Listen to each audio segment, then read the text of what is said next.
I'm Paul Perkins with the check of your ag weather. After highs this afternoon, 10 degrees warmer than normal in the 70s. Approaching low pressure increases our southeast wind gusts back up to 30 for tomorrow, boosting the highs into the upper 70s to the mid 80s. There might be critical fire weather conditions for tomorrow afternoon. Thunderstorms are possible tomorrow night. A few of those could be severe with damaging winds and large hail as the threats.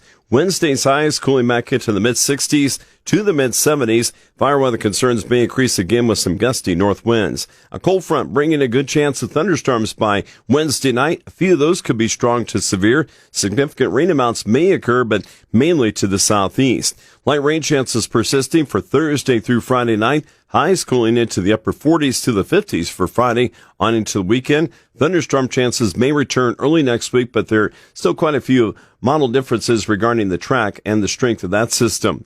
In the long-term forecast, colder than normal temperatures are likely for Nebraska, Kansas, and much of the U.S. this weekend through the end of the month, especially for Nebraska and Kansas this weekend through early next week. Nebraska and Kansas rainfall this weekend through April 30th, predicted to be near normal to slightly above normal. With the lows this morning mostly in the 20s, soil temperatures 4 inches down at 7 this morning, mostly in the upper 30s to the low 40s. Eastern Kansas with soil temperatures in the mid 40s. Key weather factors impacting the markets include active weather in many areas of the U.S., snow melting slowly in the northern plains, and rains in central Brazil. A complex storm slowly moves eastward from the Pacific Northwest, reaching the nation's midsection during the mid to late week. 5-day rainfall could reach about 1 to 2 inches or more in the Mississippi Valley and nearby areas, with severe storms possibly accompanying the rain. Some wet snow may fall late this week across the northern plains and upper Great Lakes. Colder temperatures in the northern plains reducing the impact of flooding, which is becoming a major issue in the Red River Valley.